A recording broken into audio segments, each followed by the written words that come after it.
Spencer Sue here, Tech Realtor of the Bay Area. I want to give you a little bit of a different twist this time around with some screen share related to the March market update so that you can visually see what has happened over the last month, specifics week by week, especially with the shelter in place here in the Bay Area.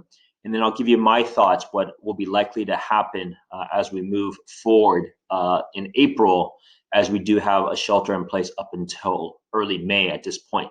So let's take a look. Let's go look at what happened before and kind of the trends that you'll see through this chart. This is a chart of San Mateo County over since January of 2019 up until March of 2020. You can see a couple of things that I would want to point out. You can see February 2020 versus February of 2019 was a very big jump. Average in February of 2020 was 1.8 versus 1.5, which is about, I believe, about 20% jump year over year. So at my last newsletter, I said, yeah, we were going to be expecting a very, very hot spring, just for how things have shown up. And even right now, of the things that went closed in March, we're still above what it was last year. So right now we're at 1.82 versus, if you look at 2019, 1.7. So still a modest increase, single digit. And so this is the result of what happened over the month. You'll see that there are aspects of seasonality here in the Bay Area, even though the weather it's pretty much the same all year round outside of winter. So you can see typically what happens is April continues to pick up, where May will be usually the strongest month of the year. So it will be interesting to see the results of what happens. And I'll go over that at the very end of what my predictions are moving into April, because people ask me, will the market tank? Should I buy now? Should I wait? What will happen? I'll give you my predictions at the end. So one of the other things I wanted to point out was, because March is very unusual this time around. Right, first half of the year, it was very hot, very strong. And then once the shelter was in place, then it became basically impossible for realtors to be able to show houses. And so you can see that from a week by week stats that I made on this graph here. I've broken it down by week, and the green is actually a little bit more than a week, since it also encompasses a few of the weekdays. But you can see the number of listings in the first half of the year, very strong, 100, over 122, 120 per week of new properties that hit the market. You can see in terms of the amount that went contingent and pending for the first 2 weeks, also very strong. 50 went contingent or pending the first week, 79 the following week. The couple of things to notice on this is just the amount of properties that have become contingent, right? Because at this time, realtors cannot go out to go see and show a property. And that was the case already back when the shelter in place was happening. I believe it was March 17. So you can see the number of contingent properties has risen.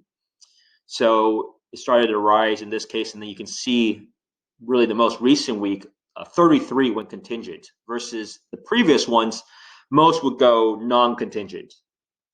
You can also see that quite a bit got pushed basically the week of that announcement was about to occur. So a lot of people already saw the properties that previous open house weekend.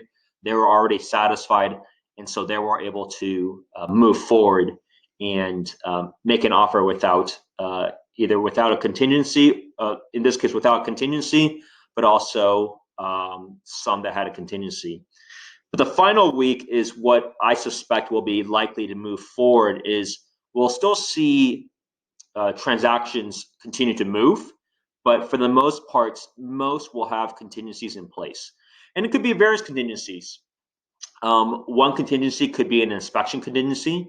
So what I advise my clients, if they're not fully satisfied with pictures and from a virtual tour perspective, is have a contingency subject to inspection of actually seeing the property once either the shelter in place is lifted or once realtors become an essential service. So that's one option. Number two, some may need a loan contingency because they're uncertain related to the stock market, but also related to possible credit markets tightening. 3 may be appraisal contingencies. Fortunately, appraisals now they're coming out with solutions where they can simply do a drive-by, so that ultimately can alleviate those concerns that they would have to actually go into the house. So the drive-by is a great option. So these are a couple of things that what I see kind of moving forward. I suspect, as you can see, the listings will likely stay the same of new listings hitting the market or slightly drop. I know there are plenty of opportunities right now that there's off-market opportunities more than before. But the thing related to listings is right now, even though it's listed on the market, the days on the market will not be reflected in our MLS. So you can technically list a property and get free publicity right now with no negative impact as to, oh, it's been on the market for a week or it's been on the market for 2 months. The day on market tracker is not moving forward. So some people still decide to list it anyways for that reason. So that gives you a little bit of an idea of the trend of what has been happening week by week, at least here in San Mateo County. Happy to do other counties if it's of interest. But this is a general trend that I suspect will be happening across all of the Bay Area. So moving forward, what do I think of what will likely happen? From a price perspective, it's going to be a little bit harder right now because the reality is at this point with the March 2020, these are properties that were in contract likely in February or early March, right? Because there's a 3 to 4 week close of escrow time. So once the sale price becomes published, the reality is those properties actually were already in contract likely in February or, as I mentioned, in early March. So the April data will be very interesting because those are the ones that went in contract in March. And so we will find out, but we won't find that out until much later, perhaps midway through April, perhaps at the end of April. So there's a couple of things to note. There's 2, I would say, pressures right now. You have one, which is a negative pressure. The negative pressure is related to, obviously, realtors can't even go show properties. So buyers can't even see properties in person. That's a huge negative pressure. That's number 1. Number 2 is clearly uncertainty, right? We just got extended another month. Will it be longer? Will things get worse? Right now, the CDC forecasts that we should hit the worst time in about 2 weeks, especially with the shelter in place. We should be expecting the worst of times coming up soon. And then we'll see what updates will come later. So those are some of the negative pressures of potentially bringing the prices down. Now, what are some of the resistance bands of potentially keeping the prices at this level or not as low as it may go? There's several things. One is seasonality. You can see the general trends it's upward just by mentality, by time, by the need to move because of schools. So you have that upward pressure just based off of seasonality. Number 2, there is the interest rates, I suspect, will continue to drop. Right now, they're kind of all over the place because the credit markets are not stable and the banks are not stable with their rates for various reasons, especially with having to shift and move their workers. So I suspect that the interest rates will stabilize lower, which means more pricing power, which is a very different time than, let's say, the 2008 crisis. So that's some resistance where people's buying power is still fairly strong. I would say the other thing is the aspect of mortgage relief. The issue is related to, well, are people distressed? Do they need to sell? And most banks have gotten really ahead of it this time around. So there is mortgage relief that literally anybody can get.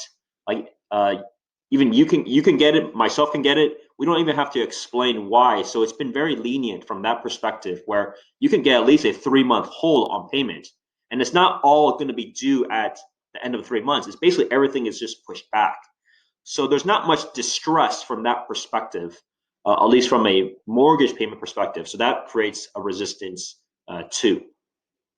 So those are the things that I think will likely happen. I mean, I suspect things will likely drop slightly. I wouldn't suspect something crazy. Even a few percentage drop would be quite a bit from the previous year-over-year amount. But I don't suspect it dropping, over 10 digits in a 1 month period.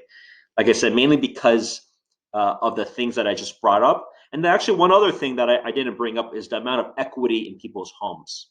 People are not that leveraged, especially in these counties at this time.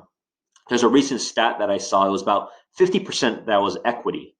So it's quite a bit of buffer for them. So they're not under that pressure that they're over leveraged and they need to sell. So we're going to see that aspect that will affect and have some sort of support level. Nevertheless, once it comes April, we're going to do a similar report so that we will see, what the reaction is and how it is versus the March period, but also how it is year over year. Any questions, feel free to let me know at any time. There are still, as you can see, properties continue to move. It's still, looking at these prices, still a good time to list and still a good time to buy. It all depends on the motivations of the individual. Let me know if you have any questions. Happy to be a resource anytime. Have a good weekend.